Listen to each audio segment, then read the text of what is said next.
Elad, welcome. It's so great to have this chat with you. Where are you? Thanks so much for inviting me today. Yeah. Where are you connecting from? I'm in the Bay Area. I think I'm the only person who stayed here during COVID, according to Twitter. So I've been Hey, the here. Bay Area is back. The Bay Area is back. That's what I'm hearing. That's what I'm hearing. So, well, good. Thanks so much for making the time. It's a real pleasure. You've been someone that's really focused on creating value for other people. So for you making time and chatting with this group, just so you know, like this is a mix of mostly operators, founders, people that are building the next generation of LATAM, a lot of investors that are writing angel checks. Some have written more checks than others, but it's really a strong community that we're trying to build here at Latitude. So thank you for making the time. Oh, yeah, no, thanks so much for including me. Obviously, there's, it sounds like an enormous amount to do, in LATAM, as well as in the US, obviously, in terms of just technology, innovation, and development. So it's very exciting. So then what we're going to do is we're going to have a quick chat, and I'm going to ask you a handful of questions just to kind of get the conversation going. But I think more interestingly for everyone else is to get everyone's questions answered. And so some people already compiled a few questions, and then we'll just kind of freestyle from there and see where we go. I want to, there's a ton of things that we can unpack on, in your book, and I'm sure some people have some questions on, some of the best practices out there that you've seen. Out of the gates, I'm just curious to hear from you. You've had roles in, at Google and, Twitter and other places. How practical of the applications of the learnings you've had at those companies do you feel are relevant for early stage companies? I think that's one thing that, I'm kind of curious to hear from you about, given that you have such a large company and then going to a small startup. Sure. What are the practical applications that you think are? Yeah, no, that's an interesting question. I mean, I've started 2 companies myself. And so I've worked as a founder directly in 2 instances. I don't know why I did it the second time. It's so hard, even just doing it once. Fundamentally, I think there's a lot of things that are in common and there's things that are radically different, right? In both cases, you're trying to build something that a lot of people would like to use. But you, in the case of a startup, you have no distribution. You don't have any support to hire. So you have to figure out how to hire people from scratch without a brand or without a background or something that people aspire to join. You have to get first customers when nobody's heard of you. So it's obviously dramatically harder to start a company than to start a product at a Google or a Twitter or one of the bigger platforms for sure. But the flip side of it is there are commonalities in terms of you're trying to build things that people love and you're trying to distribute it to people, and hopefully you make money along the way. So I think there's overlap, obviously, but obviously they're very different types of things. Yeah. On the other hand, you've seen, have you seen any mistakes in these big tech companies that a startup founder should avoid? Speaking more about product management. Oh, I mean, they run so differently, right? Fundamentally, if you think about it, if you're a 5-person team at a startup, or a 5-person startup, I should say, right? Because most startups, it's like 1 or 2 founders, maybe it's 3 founders. Usually, if you have more than 3 founders, it starts to become a disaster, right? So in general, like one piece of unsolicited advice is don't have too many co-founders. Sometimes you see these companies with like 7 co-founders, and then within a year, 6 of them leave. And maybe the one counterexample to that is I think it was Alibaba or something, right? Had like 17 co-founders. But what was really meant to be a co-founder, I think probably differed a lot. I think there was Jack Ma, and then everybody else kind of was sort of the founding team, or there's 1 or 2 other people who were real founders. But in reality, you usually start with a very small team. You add a few engineers, maybe you add a chief of staff type, who I think is very valuable to add. Somebody will just go and fill the gaps in terms of either getting an office space or, I generally encourage people in your first 5 or 6 hires to bring on somebody like that if you have the money to. And then you just start building something and you try to get customers, and hopefully some customers start using your product, and it just kind of rolls from there, right? And then you have all sorts of challenges around hiring executives or building a second product or internationalizing or whatever it may be. That's radically different than being at a big company, right? If you join a big company and you're a product manager, maybe from day one, you're working with 20 engineers. And there's already a set way of doing things. And there's a set of approvals you have to go through for everything. And you have to coordinate with 30 functions. And so your job becomes less one of building things and more one of coordinating with others or other teams, other groups, other functions. What does legal think? What does marketing think? What do all these people think? That's a very, very different type of role. It's almost more like being a bureaucrat than being a product developer. And if it's done well, and if the company gives you the space, you can be a product developer. But as these companies get older and older, A lot of process starts to accumulate. The type of people that you hire shifts. You start getting very risk averse people. You start getting people who are there just for the cash and just they leave at 3 to go watch their kids or go to their hobby or whatever. And so you have a very different culture usually and a very different stage of career for people and different mindsets. So I just think it's radically different.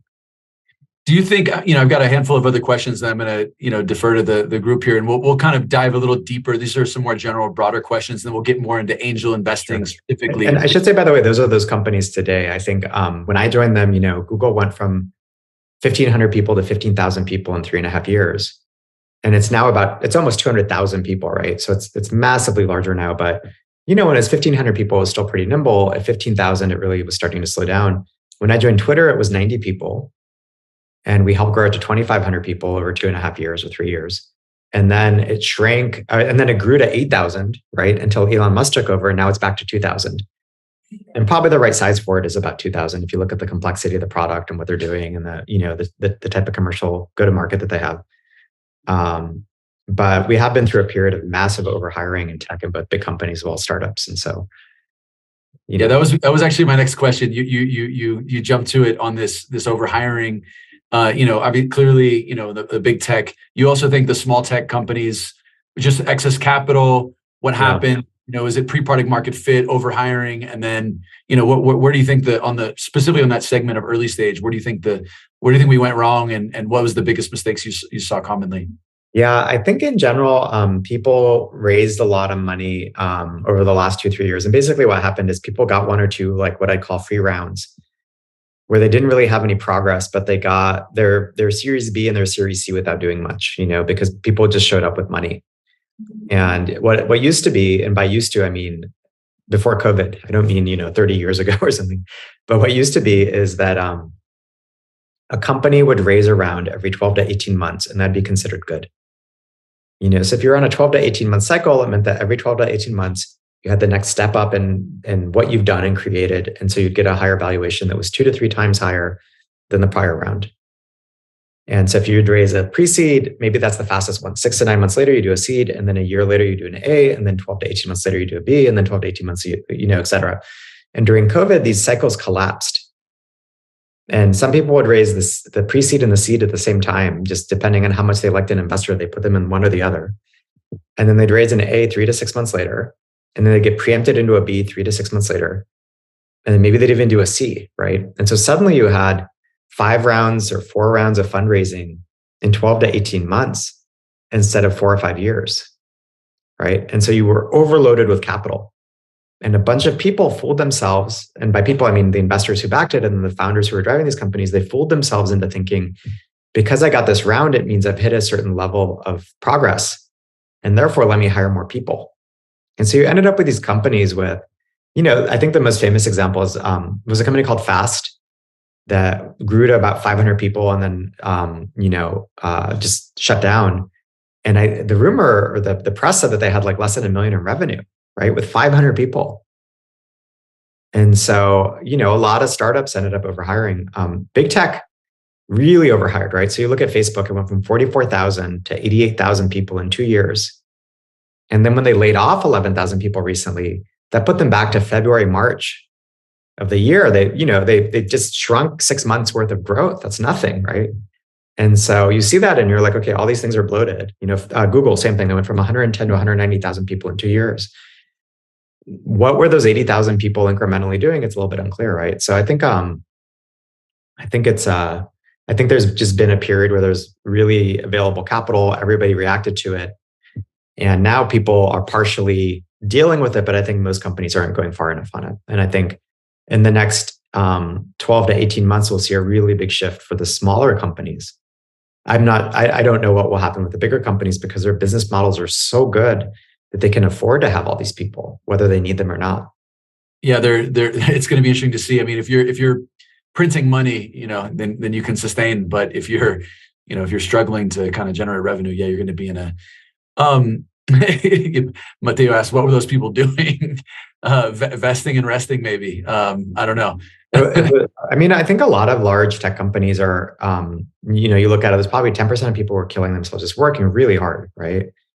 And then there's probably, 20, 30%, 40%, whatever the number is, who are working at like a good pace, not startup pace, but they're doing stuff and getting things done. And there's probably like 50 to 70% of people who aren't doing very much. And this is basically universal basic income, right? It's a way to support people who graduated from top schools without them having to work, is what it feels like. It feels like a safety net for people who went to Harvard or something. That's hilarious. Well, listen, I want to dive in more specifically on some kind of founder related, investor.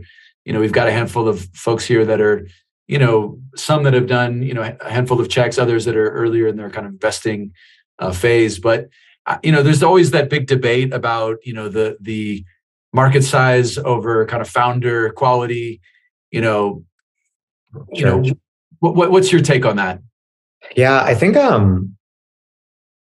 I've seen many incredible teams get absolutely crushed by a bad market. And so it depends on how you define founder quality. Is founder quality the ability to find something interesting that people want? Or is it to run a company well? Because I've seen people who run things extremely well just die in bad markets, right? Their companies just die. And similarly, I've seen people who run things very poorly, but who somehow find product market fit. They build a product that people actually want, whether by mistake or on purpose. And then their companies do very well. And the magical moments are when you have somebody who can run things very well, married to a great market. They actually stumble or purposefully build in a great area.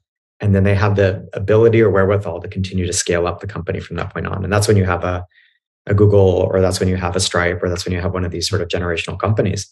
But most of the time you don't, right? And the kind of framework that I sometimes use is every company effectively, if you use Apple as an analogy, right? Apple had Steve Wozniak, who could build anything, Steve Jobs, who could sell anything. And then eventually they added Tim Cook, who could really run anything, right? And over the life of a company, you need those three types of people. And on a founding team, you need the first two. You need somebody who's very good at sales. And by sales, that could mean convincing customers to use your product, but it could also mean convincing employees to join or convincing investors to give you money, right? It's all a form of sales.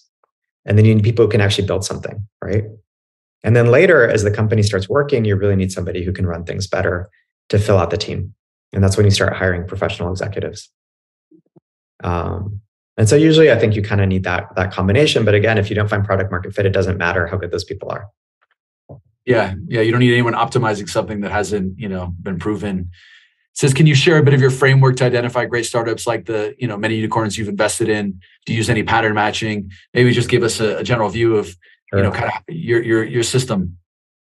Yeah, I think there's lots of different signals in terms of whether a very early over time. So one example is somebody building something that they've built multiple times at various companies. So for example, when I invested in PagerDuty, 12 years ago or whenever it was, it's been a long time now. I invested because the team there had built the product like once or twice before for internal use. And then they said, hey, we'll just build this for everyone, right? And so it's kind of one of those things where you just build it repeatedly. People want it because you yourself needed to do it. And so, it takes off. There's other examples where you just know something's very broken. It's a large industry. There aren't good alternatives. And so that would be, Gusto or Rippling in the HR market, where it's kind of clear there's very bad solutions. There's ADP, Paychecks are awful to use. Anybody who used them as a startup person at least hated them. And so there's an opportunity. And so sometimes it's more anecdotal. You kind of see that the market is important. And then sometimes things just kind of show up out of the blue. And they either, a lot of really smart people are attracted to them, and that's often a market sign. Not always, right? But suddenly a bunch of really smart engineers are working on crypto. Maybe there's something there. Or a bunch of really smart people are working on generative AI. Maybe there's something there. And there's false versions of that too, right? A bunch of people went and worked on IoT or the first wave of clean tech and nothing happened out of it. But sometimes that's a signal. And then the last thing is just like, what's the growth rate and how rapidly does the company get adoption if it's launched, right? And so if things are launched, there's actual data. I was talking about examples where they weren't launched, right? I invested in Gusto and Rippling when they were just ideas. Or, there's a bunch of other things that Notion, just one person, it was ideas. And so sometimes you just have to extrapolate from the idea and call customers to do other things. But if it's launched, you have data. And you can start to ask, what's the retention in the short run, and how many people are starting to use it, even if it's very early. And, if it's broken or people still trying to use it, that's usually a very good sign. On the first one you'd mentioned, is that something you really look at? Like, okay, these people are working in this larger company. They have like tons of experience. Like, is that something you like seek out and like try to find people specifically in those kind of, 4 buckets that you'd mentioned? Is that like? It used to be a good thing to do. That's been reasonably saturated as an area now where, a lot of at least the easiest things along those lines have been done. And, sometimes there's the hard versions of that. There's some piece of internal infrastructure that's being used at Meta or whatever. And so can you provide that for the rest of the world? And sometimes that works very well. And sometimes the use case is just too specialized to very large companies. And there really aren't that many, companies that are massive in terms of, for example, data infrastructure scale or something, right? Everybody claims they are, but, not at the same scale of like a Meta or Google or something. So it kind of also depends on what scale you're dealing with relative to the tool that's being built, for example. Makes sense. Go ahead, and I've got tons of questions here, but if anyone else wants to pop in, I just thinking here about the the idea of these, like how applicable that is to Latin America in terms of finding a problem specifically that is in a larger company and a larger universe, and a lot of the first wave of Latin American companies was very like copycat, the U.S. And then there's kind of now it's very clear that there's like real local problems that need to be solved. That so it's kind of interesting to think about that. I would love to open up for some other questions too. Felipe, why don't you come up and ask Elad your question if you would? Hi guys, it's 2 questions in one. So essentially, is how do you think, Elad, about sort of the latest hype trends that end up happening, and how do you see that investing? Because usually we want to invest in something that will survive, right? That other investors will also find compelling. But I don't know, you want to invest something that's not saturated, not super competitive. So what's your take on that? Yeah, I think there's almost, I'll give you conflicting views on that, right? That are absolutely opposing each other. I think sometimes there's markets that are either very early. I'll give you 2 examples of when it's good to go into a credit market, and then some examples of when it's bad to go into a credit market. And if you look at the history of technology, many of the biggest companies were ones that entered late. Not always, right? There's some that were first to market, but Google was like the 10th search engine, and Facebook was, the 10th social network, and you kind of go through it. And there's some things where, it feels like a very crowded market, but it turns out there's just nobody who's good enough yet, or they're making mistakes on the business model or the approach, or MySpace starts monetizing with too much ads or whatever it is. So sometimes these markets look very saturated and they're not. And that could also be like there's an old school incumbent and you think the incumbent is, dominating the industry, but in reality, everybody hates it and it's slow moving and you can build something much better with modern technology. On the other side of it, sometimes you enter a market and there's so little differentiation and you're just not that interesting relative to the others, and you end up not succeeding, right? And so there's lots and lots and lots of people who ended up building no code or low code things for spreadsheets after Airtable and after Notion, and they just didn't go anywhere because I think they weren't that dramatically better or different. And so it kind of depends on who your competitors is, are there network effects or not in the business and things like that. I do think that too many founders are, including myself, right? I've started 2 companies, so I put myself in that bucket, are too prideful about what they do. And sometimes a quick, fast follow actually makes a ton of sense. It doesn't often, but sometimes, right? And so it feels like Brex and Ramp, it seems like was later into the market than Brex, but ended up doing just fine, right? And in part, that's just because it's such a big market segment. I remember when I backed Stripe, a lot of people, this was in 2010 or something, a lot of people said payments was too saturated. And how is this different? And how's this interesting? And there's Braintree and, Amazon had a payment service and all these other things. And so why is it interesting, right? And that was a case where, again, it felt saturated, but you did something that was dramatically better. And so it worked. But most of the time you start a payments company and it doesn't work, right? There's 24 payments company that started in the 5 years after Stripe that didn't work. Gabrielle, it looks like your question was upvoted. If you could come ask your question, that'd be great. Sure, Brian. Hey, Elad, thanks for taking time for us tonight. So I think it was basically covered already slightly, but which dimensions are most important to you when you assess a deal? And combined to that, what puts you off when you look at a deck or you talk to a founder? Yeah, I think early is very different from late. Late stage investing, I feel, is much easier because it's metrics. There's certain core metrics you look at, and then there's some TAM, how big is the market, and then there's some defensibility, is there a moat or not, and then what's the competition, and you can triangulate pretty readily.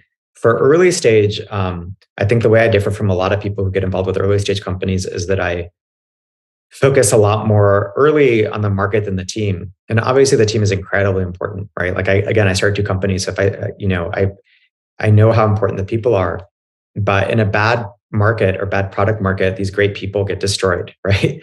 And so I try to verify, is it a good area to actually build in? Are there customers who want this? Are there 20 alternatives, and does it actually make sense to offer something?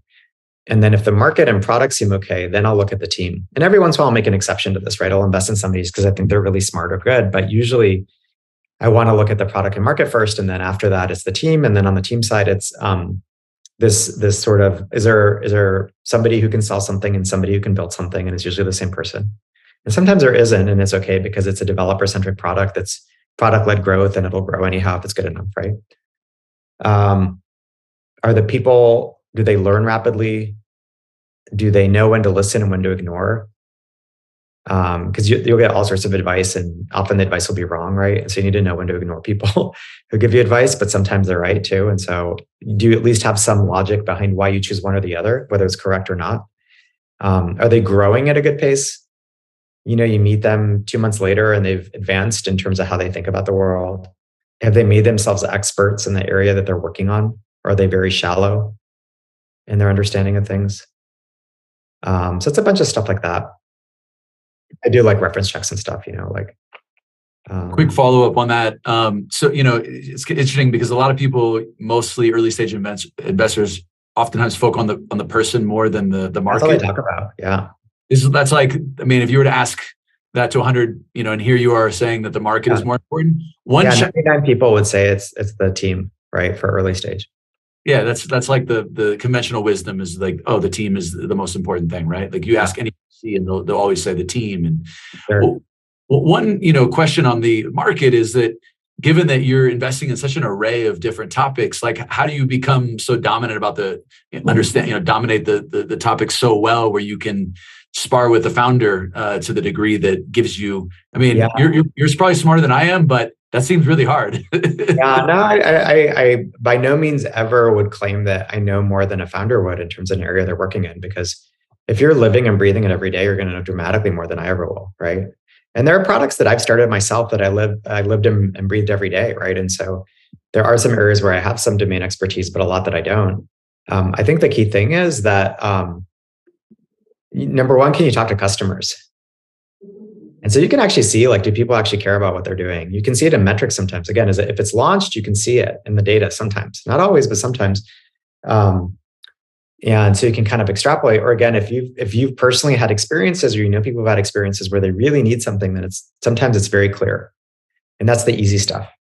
The hard stuff is when it's the software for managing the oil rig in the middle of a pipeline. And then how do you diligence that? And the only way to do that is you either call customers or you realize you're ignorant and you don't do it.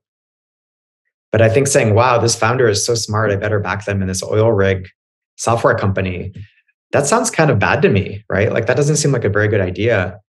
And you often see that the people who claim that they only invest based on the founders do very large numbers of investments because they're basically increasing the surface area of potential success, right? They're saying if I have 1 to 100x and I invest in 100 people, then it's fine if 99 of them fail. And it's just a different style of investing. It's neither good nor bad. It's just a different style, right? And so my style is to say, hey, I want to understand it. And if I don't understand it, it's fine if I miss it. Or alternatively, maybe I'll understand it when they raise a Series A or do something else, right? I'd rather not be super ignorant about the things I get involved with. And again, I won't know everything and I won't know as much as the founders, but at least there's some things that you can pick up. So on the portfolio construction side, what is the volume of investments that you think makes sense in order to kind of, do you think about portfolio construction when you think about this, and how would you advise everyone listening, in terms of, there's obviously everyone's read the Power Law, paper by AngelList and things like that. But what's your take on that in terms of, making sure that you're, Yeah, it depends on whether you're running a fund or whether you're an individual angel.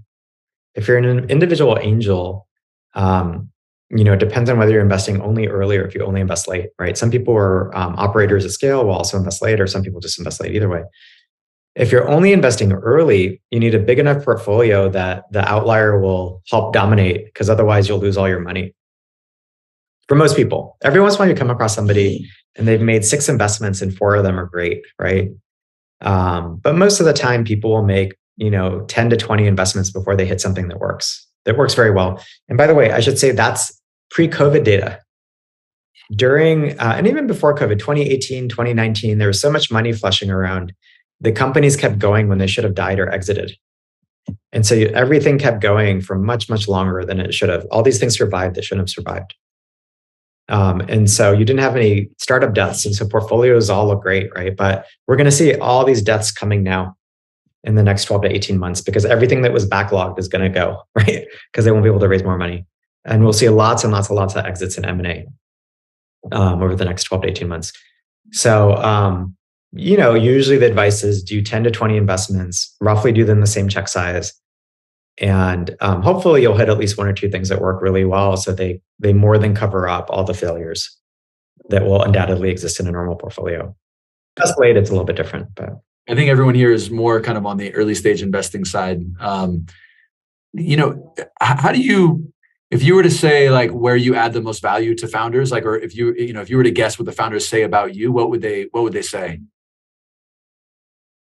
I think the reality is that the bar for helpfulness as an investor is sadly very low.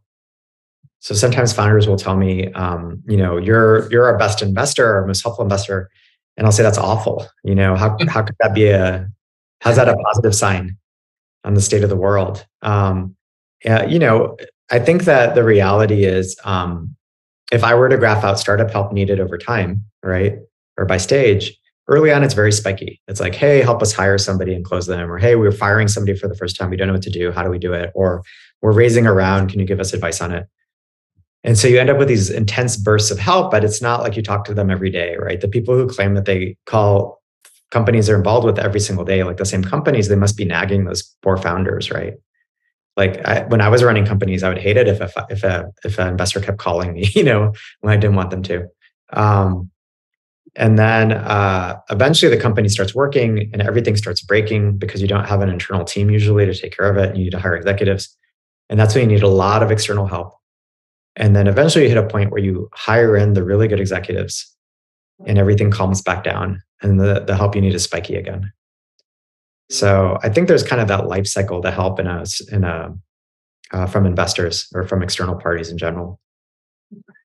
Yeah, it's a sad state of affairs when like you're value add because you don't annoy the founder or like cause trouble for the founder. Yeah, and I think there's ways to be very helpful. Like I used to, for example, and I still do this periodically, meet with the heads of corp devs of various companies, so that if a startup that I was involved with ever wanted to exit, I'd know who to call, and I could call 10 people to help them, right? Or who are the sources of follow-on capital for the market that you invest in, and can you get to know those people and send them companies over time so that when you send them a company, they jump on it and they're responsive and they help whoever you're helping, right? And so you can build out these networks of support where you don't have to be the expert in everything, but you can have people around you who can help companies with all sorts of things. And if you do that, the companies will be very happy with your help, right? Because you're actually doing stuff. And so you could make a list of like, what are the 4 or 5 things that companies always need help with? And then who can I provide them with, Just even as a founder, who can I refer them to, The good news is that since the bar is low, that, if you actually do work your butt off and try to help founders, you can actually carve off real value and make an impression. And that should help you. Gabriel, do you want to come and ask your question? Your other question that you posted? Sure. What are a few of your proudest moments as an angel and why? I don't know is the honest answer. I think there's a handful of companies that I've helped really deeply. And there's a handful of companies that I helped, but they would have succeeded with or without me. There's a bunch of companies who failed, with or without me. So I don't know if there's like a single proudest moment. I think, there have been times where, I'll give you an example. I backed a team recently, and I went to drinks with the founders, and one of them afterwards, and he was a little bit drunk, came up to me and he said, "Hey, I come from a very poor background. Getting backed by you really made a difference. My family looked it up and read about you, and they felt like what I was doing made sense. And it really made a big difference to my family. So, thanks for backing us." I don't know if this company will work or not, right? But that was a very nice moment, because he felt that it gave him enough credibility with his family, who came from very little means, that they weren't as worried anymore about his life, That's a beautiful answer. I may throw in another one. Go for it. What are your thoughts on how 23 might unfold for at least early stage tech? I mean, nobody's good at forecasting, but sure. Yeah, I think mid stage and late stage, which is not your question, is going to be brutal for most companies, not all, but for many. So I think we're going to see lots and lots and lots of very busy investors dealing with companies failing, trying to pull together rounds, the second, third, fourth rounds of layoffs, the M&A, all that stuff, right? Because people really overbuilt, and some companies should have exited 2 years ago and they kept going, and now they have another $100 million that they burnt along the way, with a big team all of a sudden. Early stage isn't going to be impacted very much. If you're 5 people, you don't need to raise that much money. Maybe Series A's, the valuations come down and the bar goes up. But then again, it's probably resetting to 2018 or 2019, not, 1980 or something. 2018, 2019 were the most active venture years of all times besides during COVID, right? So or maybe it resets to 2016. That was still a great time to start a company, right? And so 2012, amazing time to start a company. So I just think for early stage companies, it doesn't really matter that much. You're going to have to show more progress on less money. You're going to have to be more disciplined about not overhiring. But honestly, you're just resetting a couple years in time to when things were normal.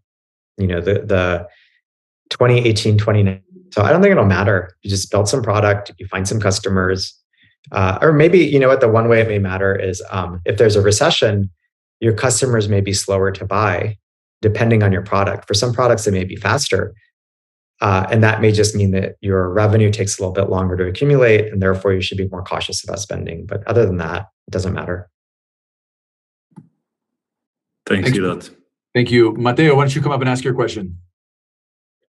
Sure. So there was a lot of, there was really no venture capital in LATAM even 6 years ago. In dollar terms, is very little. And then a lot of money came in, although that was heavily on the back of SoftBank and Tiger. Although other people, Andreessen, Lightspeed, Sequoia started to dip their toes into the water. The companies here, especially post-Series A, are really dependent on US VC. I don't know if SoftBank and Tiger are going to come back. And the remaining people, maybe they've done 10 investments, maybe a little bit more, but there aren't too many who've done more than 10.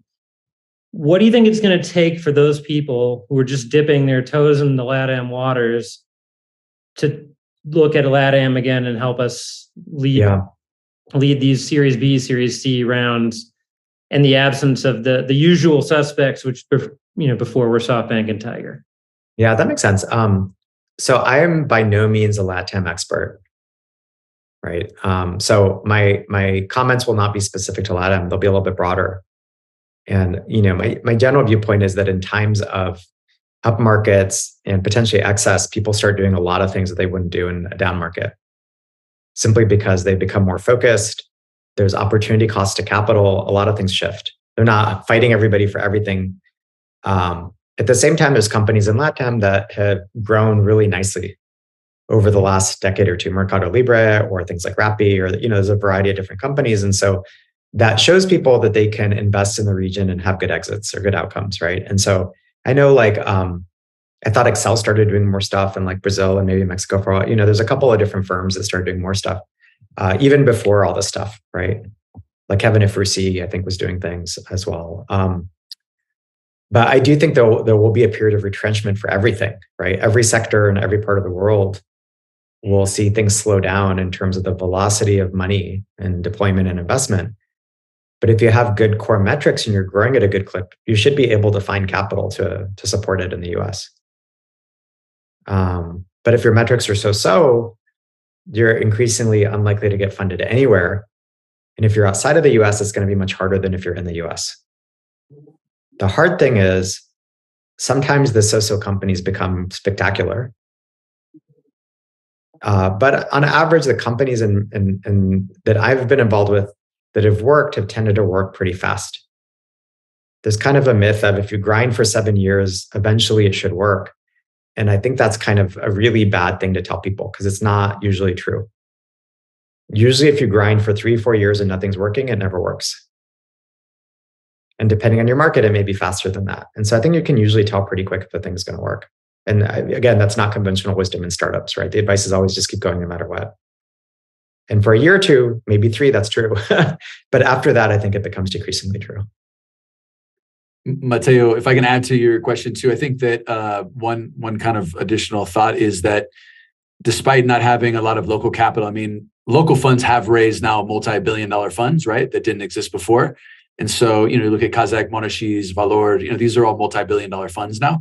And so I think that the kind of validation of like a Andreessen, a Sequoia, or an international investor coming down, Excel, and being active also kind of open the door up for LPs to start investing locally. And then that I think will, sustain, a little bit more. And if you look at the actual capital being deployed, the number of deals, it's actually majority of the deals, maybe not at Series B and C, but at A are local firms. So just as a side note, Tommy, come on up here and ask your question. Sure. Thanks, Elad, for the time. It's a quick follow-up question. So as an angel, right, you just said you're not an expert in Latin, but from that perspective, how do you look at Latin America or other emerging markets? Do you think these are markets where you could find more alpha because of, maybe enterprises being lower? Or do you think that, or would you not even rather like spend time trying to get into them because you think that the risk reward profile is just it doesn't make sense for you, right? I'm just curious to see how a US based angel thinks around that.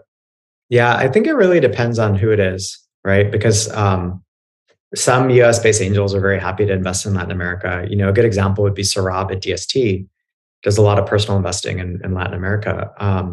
And so it's very person specific. I think as somebody who, if I look at it, almost all my investments were in the US. And within the US, roughly all my investments were in 2 cities. So it's not even about LATAM. It's about in the US, I don't invest in, 99% of the country or something, right? And so as an individual, I don't have very much time. And so I tend to be very focused, right? And I just focus on a few networks that I know. And if I try to invest in Latin America, I would do a very bad job of it because I don't have local context. I don't know who's good or bad or full of shit, right? I don't know who's going to bullshit me. I don't know the local needs if you're selling into the market. I don't understand it well. So, I'd be the fool, showing up. And so I prefer not to be foolish if I can avoid it. And so it has nothing to do with whether it's an opportunity or not. I just don't have the ability to assess whether it's good or not. And so therefore I tend to avoid it. And we talked about that earlier in the context of markets. If it's an oil rig, software, I have no idea. I'm not going to do it. I don't understand it. And so I shouldn't do it. And that, again, I'm different from other people that way. Thank you. Makes sense. Yeah. The next question is anonymous, and it's really around exits and how do you think about exits as an angel? When is the right time to exit? What's your philosophy? And maybe that's changed over time as you've, had some exits and then you maybe not needed to exit. So what's your current philosophy, or how's your philosophy developed over time? And what is your philosophy today? Yeah, I don't think it's changed much. I exited my first company quite early, 2 years in or 2.5 years in, because I thought it wasn't working that very well. In part, and then in part, I thought it'd be a much bigger opportunity in the hands of a company like Twitter, which bought us. And I also thought the team would do well there and have great careers. And, there's 3 or 4 things. I thought it'd have bigger impact because we had a developer platform that In our hands wasn't going to ever be huge, but in Twitter's hands could be very large, we thought at the time. So we sold for a few different reasons.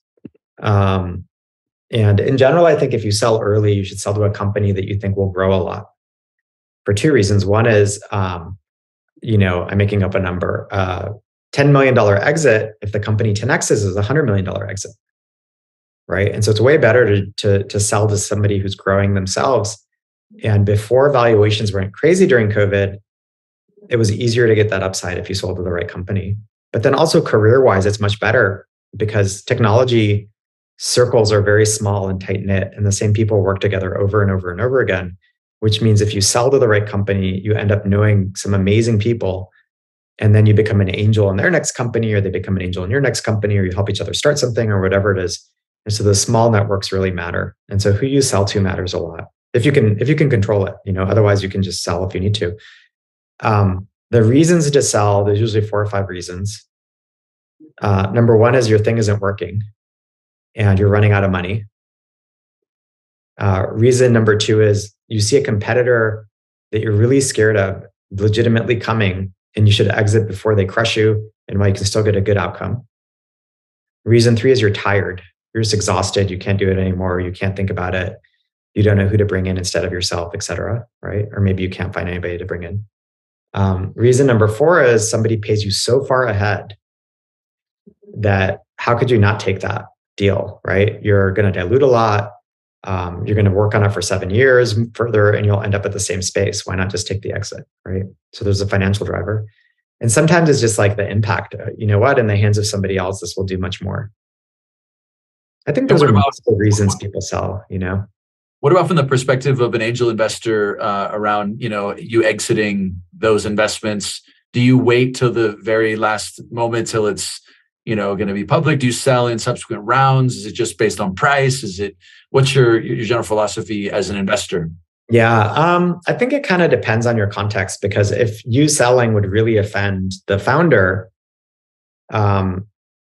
that may or may not matter to you. And it really depends on your relationship to them, what you think will happen with the company, how important the money is to you. If the founder doesn't care, and that comes out of it, then there's a few very different philosophies to just de-risk over time. And maybe you sell half of it, or maybe you sell a third of it and you just take money out because you need the money, or it'll just help provide security. And that's a perfectly legitimate thing to do. Or maybe you sell all of it, right? I've seen people sell out entire angel positions and things that are working. The other side of it is, the way really large amounts of money is made is being concentrated, usually. And so imagine if you sold out of Facebook at 500 million and then it eventually hit 300 billion, right? So you lost almost another 1000x, right? So 1000x on $1 million is a lot, right? And so it kind of depends, but you can never really predict that. And so usually maybe the smart thing to do is you sell down over time. But again, you have to start to ask, when is it, when is the potential upside of that money in that company worse than what you could do otherwise with the money if you took it out? Unless, again, you need it for security or diversification, or you need to buy a house or whatever it is. That makes sense. I'll read the question. It says, I see a lot of back and forth about early stage companies with product market fit in relation to sales hiring. Do you like to see companies that have 1 or 2 sales reps before hiring ahead of sales? This will come once the founders have been selling the product and or service successfully. I think it depends on how successful that they've been doing it successfully is. So I think it really varies by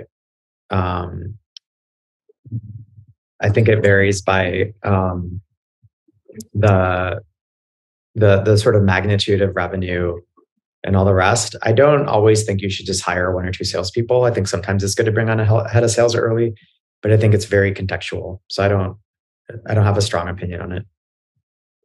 Yeah, I think the bottom line is that as a founder, you should definitely be talking to your customers like obsessively. If you hire a head of sales, you're still going to hopefully talk to your customers. Otherwise, you're not doing your job, right? So I kind of feel like people misinterpret what it means to bring on a head of sales. Yeah. How senior that person has to be, at what stage of company, and on the business. And also, I'll give you an example. Like if you were Airtable or DBT, you actually got a lot of users before you started monetizing. And so you had lots and lots of customers, but then you turned it on and started harvesting. So in situations like that, it may make sense to front load ahead of sales because you're going to go and make lots of money really fast. And you want to put in place a strong process, right? And so it's very contextual. I think the only good generic startup advice is that there's no good generic startup advice, right? It all depends on the context and what's happening and what's going on. And so I can give you something that works 80% of the time, but then 20% of the time people say, oh, well, you gave me terrible advice. And you're like, well, it wasn't meant for you. It was meant for a different context. I should say, by the way, most technical and product-driven founders hire sales too late in any form. Why do you think that is? Because they don't take it seriously in terms of a discipline sometimes. Yeah. Or, they think, oh, it'll change our culture. Yeah. 3 or 4 reasons. I wrote a blog post on this once. I think it's called like Fear of Sales or something. And it's like, we're worried about the culture. Do we really need these people? It's not a science, it's an art, but really it's years of process engineering, right? Is how you do enterprise sales, for example. So it's actually very well defined how to do it and what works and doesn't work. Marcial just popped it into the chat if anyone wants to read the post. Thank you, Marcial. Yeah, it's something that I think is particularly in kind of engineering, product engineering circles, sometimes it's something that's seen as it's looked down upon sometimes in some startups. I think that's a mistake because you do really need to kind of get things going. Like it's something that so people always say, oh, look at Atlassian. And you're like, okay, you named one company. Yeah. You know what I mean? It's exception that proves a rule. There's thousands of companies that build out sales teams that worked. Yeah. So no, that's true. Ricardo, do you want to ask your question? I know that. Yeah. Go ahead and come on super up. quick. Like on your experience, what are the basic mistakes that entrepreneurs make when sharing their data room for Series A to investors? Oh, it's a good question. I'll give you 2 opposing mistakes. On the one hand, and it depends on what you mean by data room. Is it just some slides that you're sending around, or is it the full data room? On the one hand, sometimes people don't put enough information in because they're paranoid that information will leak to competitors. And so, they're concerned that things will circulate and people will discover something that they discovered and copy them and go after it. And every once in a while, that's actually correct, right? I don't think it's an unfounded fear, but I think 95% of the time it's unfounded. And then I think sometimes people are too sparse on information or details that matter, or they're lacking sections that are really important, like financials or some form of plan. For the COVID era, like plans kind of went out the window and people just raise money on a 2-page Notion doc or whatever. And so I think sometimes that lack of thinking also impacts the founder in a negative way because they don't have the opportunity to really think through their business deeply. Awesome. Man, for sharing. Good luck on your raise, Ricardo, too. Marcial, come up and ask your question. I like your question here. Hey, thank you, Elad, for the time. But my question is, what areas of your professional life do you want to improve on? We look at you from kind of behind in the journey, but I'm curious, what are you intentional about improving? Yeah, it's a good question. I think, fundamentally, the thing that kind of drives me is, I've always been kind of a techno optimist. I think technology is largely a force for good in the world, and it's, helped raise hundreds of millions of people out of despair in one form or another. And, I want to be involved with the most important technologies and some of the most important technology companies over time, right? So that's kind of the driver on my side. And then I think that substantiates in different ways over time. But that's kind of what I care about. In terms of, like everyone, I want to do better time management and I want to get leverage on time and, all the standard things that I think everybody likes. I think also over your career, you have a big shift in mindset and you sometimes have to correct yourself on those things. And that could be the difference between somebody who's managing people and not and used to managing people, right? You learn to delegate and you learn to deal with people's emotional states and all the rest of it in different ways.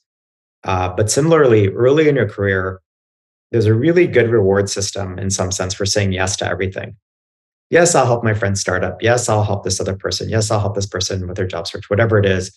And that usually ends up paying itself back over time. in a pretty deep way that you don't necessarily anticipate early in your career. Late in your career, you have to learn to say no to everything. No, I won't do this extra podcast. No, I won't, take this meeting. No, I won't, be able to help this person, because suddenly you're extremely limited on time. When you're younger, you tend to have a lot. And so I think that mind shift is very important for people. My co-founder, if she's still on, Gina, her word for the year is no. I guess that means she's later in her career. No, that's awesome. Yeah, I feel bad. I want to help everybody, but then I just decided this year I say no. But Elad, I'm a really good person. Please believe that. Normally I help. Yeah, and I think people also, the later you are in your career, take advantage of your time in ways that is inappropriate that they wouldn't do to somebody earlier. They'll get on the phone with you and they'll just be like, "Hi," and you're like, it's not useful for anyone. Thank you. First of all, thank you for not saying no to my ask for you to join us here. That's the first point I want to make before we wrap it up. But I would just love to hear if you could kind of summarize a few things. If you kind of go back and you think back to those early days when you just started investing, if you were to synthesize kind of the one thing that you think you did really well that sticks out and that might be applicable to people on this call, like what would be the one thing that that you did that was you're happy that you did it, and it can't be say yes. I think fundamentally the best thing to do early in your career is to either start a company and take various reasons. Your family needs help, or somebody gets sick, or there's always something, right? And so being able to take a few shots on goal early tends to help. And in general, I look at people who dropped out of school, for example, and for the ones who have interesting careers, they add another decade to their career, right? Because if you drop out at 19 and you go start your first company,